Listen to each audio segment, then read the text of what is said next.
Friends, welcome back. तो friends, अभी का वीडियो है मौलाना एक्सपोज्ड हिमसेल्फ। देखते हैं भैया क्या हुआ। तो वीडियो शुरू करते हैं।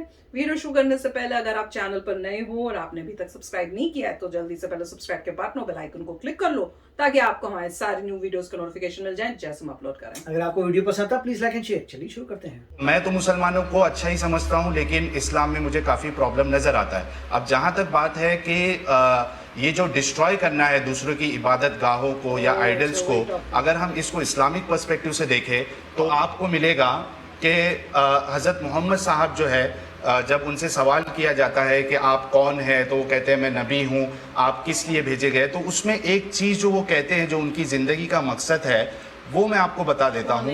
ये है हदीस, सही मुस्लिम की हदीस नंबर 1930 है, जो कि ऑथेंटिक हदीस है। इसमें रसूलुल्लाह कहते हैं, आपने फरमाया, यानी हज़रत मोहम्मद साहब ने फरमाया, मैं नबी हूँ। मैंने अर्ज़ किया नबी किसे कहते हैं? आपने फरमाया मुझे अल्लाह ताला ने भेजा है।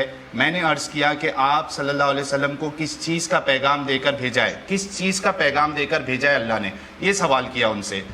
रसूलुल्लाह ने फरमाया, आपने फरमाया कि अल्लाह ताला ने मुझे ये पैगाम देकर भेजा है कि सिला रहमी करना और बुतों को तोड़ना।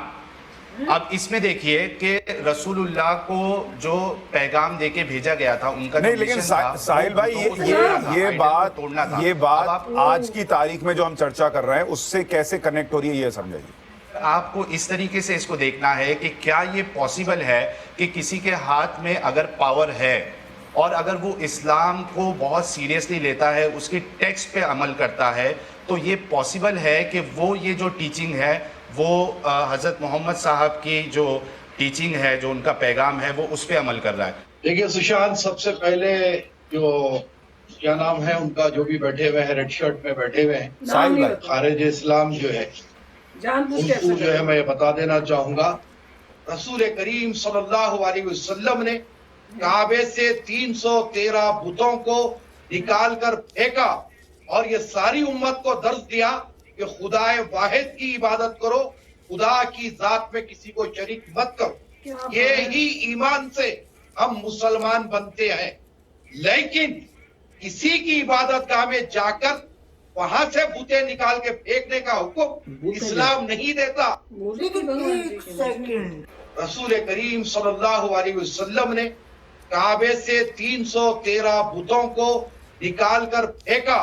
किसी की इबादत गाह में जाकर वहां से बुते निकाल के फेंकने का ये कोई और इस्लाम है, नहीं देता। निकाल कर फेंका, वहां से बुते निकाल के फेंकने का हुक्म इस्लाम नहीं देता। आमी मानुस 2 दिन में पलट गया। हमारा अपना ईमान है कि हम बुत परस्ती नहीं करते, हम मुशरिकाना हरकत नहीं करते, कि हम इसी को मुसलमान कहते हैं कि खुदाए वाहिद की इबादत करना मुसलमान का नाम यही है। अच्छा, ठीक है, ईमान यही। तो मुझे एक बात बताइए, कादरी साहब ने कहा कि इस्लाम कहता है दूसरे के बुतों को, दूसरे के मंदिर में कहीं और भी उसके आस्था के केंद्र में जाकर अगर आप उसके मूर्तियों को तोड़ते हो, नुकसान पहुंचाते हो, उसको भला बुरा कहते हो, तो वो भी इस्लाम नहीं सिखाता। तो ऐसा करने वाला फिर मुसलमान नहीं होना चाहिए। यकीनन खिलाफे इस्लाम है, खिलाफे इरशादे सरकारे मदीना सल्लल्लाहु अलैहि वसल्लम है। ठीक है, तो मैं ये कहता हूं सर कि जब यही काम मुस्लिम आक्रांताओं ने यहां आकर किया, यही काम औरंगजेब ने किया और उसके खुद की बायोग्राफी में लिखा है कि उसने मंदिर तोड़वाए, उसने बुत तोड़वाए, तो फिर वो कैसे मुसलमान था?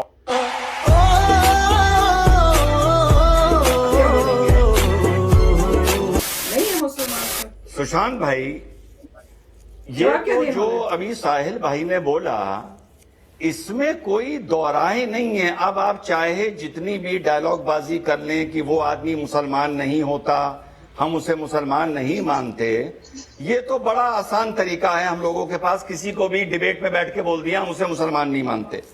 मुसलमान तो यजीद को भी मुसलमान नहीं मानते, जबकि इतिहास गवाह है वो मुसलमान था। ठीक, अब आप तुर्की की सोफिया मस्जिद को ले लीजिए, हिस्टोरिकल फैक्ट है कि वो चर्च था, दुनिया जानती है वो चर्च था, उसको जबरदस्ती मस्जिद बनाया गया। अतातुर्क ने आके उसको म्यूजियम बना दिया क्योंकि वो मॉडरेट आदमी था। अभी 5 साल पहले फिर से उसको मस्जिद बना दिया गया। अफगानिस्तान में बहमिनिया मूर्तियों का उदाहरण ले लीजिए, और दूर ना जाइए अपने कश्मीर का उदाहरण ले लीजिए। तो 1400 साल में ऐसे बहुत से वाकये मिलते हैं जहां पे मुसलमानों ने दूसरे मजहब की इबादत गाहों को नुकसान पहुंचाया है। इसमें कोई आर्गुमेंट का स्कोप नहीं है। क्या वो हमारा, इन्होंने कहा हमारा कनेक्शन है मुगलों से, हमारी रिश्तेदारी है। तो भाई अगर रिश्तेदारी है तो उनकी अच्छाई भी तुम्हारी और उनकी बुराई भी तुम्हारी, पहले तो आला तुम्हें लगा तो लो, दोनों सुनने स्वीकार के करनी लिए पड़ेंगी ना। क्या रिश्तेदारी बताए पहले मालूम करो। क्या तुम्हारी रिश्तेदारी तो कहीं और से मालूम ये होती कौन जाहिल बोला? अपना ये कौन बोला भाई? अपना थोड़ा ये भाई ये मुर्तद किस जाहिल को बदमाश दिशा किस्म लगी? का इंसान है तू। मुर्तद है मुर्तद। तो क्या होता है?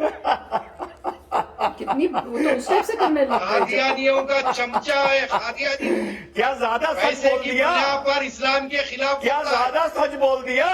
क्या ज्यादा सच बोल दिया? कादियानी कादियानी। क्या कश्मीर में मंदिर नहीं तोड़े गए? क्या सोफिया मस्जिद है? कैसा मुसलमान है तू बेशरम जाहिल? क्या सोफिया मस्जिद है या ईसाई घर है या सुशांत, चर्च है? इसको कंट्रोल में लीजिए। एक नंबर का जलीलो खार इंसान।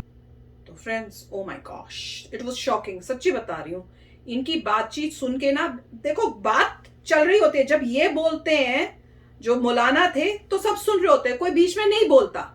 पर मैंने हमेशा जितनी भी अभी वीडियोस देखी है, मैं ये एक चीज नोट कर रही हूँ, फिर जब दूसरे की टर्न आती है और वो जब अपना पॉइंट ऑफ व्यू निकालते हैं तो यहां से मतलब वर्डिंग्स ऐसे होते हैं, इंसल्टिंग हो जाएंगे, चीखना चिल्लाना शुरू कर देंगे, अगले बंदे को बोलने नहीं देते। अभी तक जितनी मैंने वीडियोस देखी है, मेरे को ये एक चीज मैंने बहुत नोटिस की है कि आपने तो जब बोला किसी ने आपको इंटरप्ट नहीं किया, अब जब वो बोल रहे हैं, वो अपना पॉइंट ऑफ व्यू दे रहे हैं, तो आपने उनके ऊपर हमला करना शुरू कर दिया, पर्सनल अटैक कर रहे हैं। कितना मतलब इस टाइप से बोलने लग गए, मैं तो हैरान हो गई थी। मैंने कहा this is not the right way.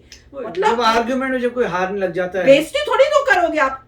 तो जो बंदा समझदार नहीं है, जिसके हाँ। पास कोई आर्ग्यूमेंट नहीं है, वो पर्सनल इंसल्ट पे आ जाता है। इन्होंने कुछ गलत नहीं बोला, उन्होंने कहा कि भाई ये पहले चर्च था, प्रूफ दिखाया। ये हुआ, वो तो फैक्ट्स बता रहे हैं। अब इनके पास कोई प्रूफ नहीं है, उसको और ये counteract पहले कर बोल रहे। चुके हैं कि भैया हाँ। जो इस तरीके से तोड़ता है वो मुसलमान नहीं है।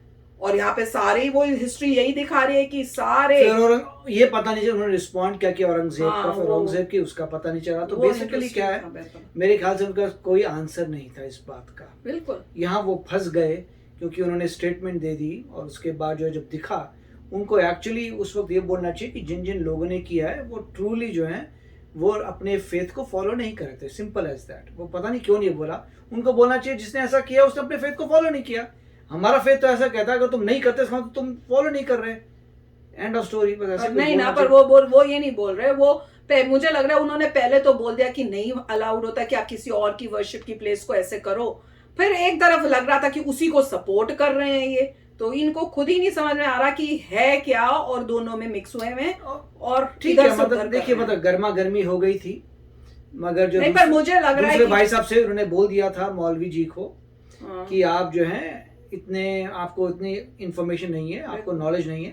हाँ, और उसमें वही चक्कर है कि आपकी एजुकेशन पे आती है पॉइंट। आप कहाँ की एजुकेशन, आपको सिर्फ अगर एक ही टाइप की एजुकेशन दी है तो प्रॉब्लम आती है। और दूसरे भाई साहब जो थे वो वेल एजुकेटेड थे, तो उनको सारे फैक्ट्स पता थे। तो ये मेरे ख्याल से फर्क पड़ रहा है। या उनको फैक्ट्स पता है पर वो उसको बिलीव करना नहीं चाहते, क्योंकि उनके वो हो कहते भी हैं ना सकता वो पट्टी जैसे बन जाती है कईयों के कि बट भैया वो- एनीवे, मतलब अच्छी बात है कि इससे जो है अगर लोग देख रहे हैं उनको रियलाइजेशन हो रहा है कि आप जो है फैक्ट्स को देखिए फिर बोलिए ऐसी नहीं कि बोलते। जिस इंसान ने ऐसा कार्य किया है गलत है। उसने एक बुरा कार्य किया है और बेसिकली उसने अपने रिलीजन को फॉलो नहीं किया ठीक से। बस बिल्कुल। यही है। ये बोलना इंस्टेड कि ये बोले, जैसे ही वो बीच में मेरे ख्याल से बोल गए थे कि वो इंसान मुसलमान नहीं है, तो प्रॉब्लम आ गई। इंस्टेड ऑफ सेइंग कि मुसलमान नहीं है, उसने फॉलो नहीं किया फेथ, एंड ऑफ स्टोरी। बहुत ही मतलब गड़बड़ चल रहा है और इसी से जो है प्रॉब्लम्स क्रिएट होती हैं। मुझे तो ये दिख रहा है। पर टॉपिक बात उन्होंने बिल्कुल ठीक की है कि भैया ये हुआ है, फैक्ट्स बताओ, पर उनके पास फैक्ट्स नहीं थे। आई ओपनिंग है, मतलब वो एंड तक मुझे लग रहा है माने नहीं होंगे, क्योंकि वो होता है ना ब्लाइंड, जो होता है ब्लाइंड बिलीफ या कुछ उस टाइप से वो हुआ पड़ा है। तो चलो फ्रेंड्स, आप भी शेयर करना अपने थॉट्स। चलते हैं, मिलेंगे नेक्स्ट वीडियो में बहुत ही जल्द। Till then take care and bye bye. तो अगर आप मेरे इस चैनल पे नए हो तो जल्दी से सब्सक्राइब के बटन को हिट करो और बेल आइकन को क्लिक करो, ताकि आपको मेरा जब नया वीडियो मैं लगाऊं आपको उसके बारे में जल्दी से पता चल जाए।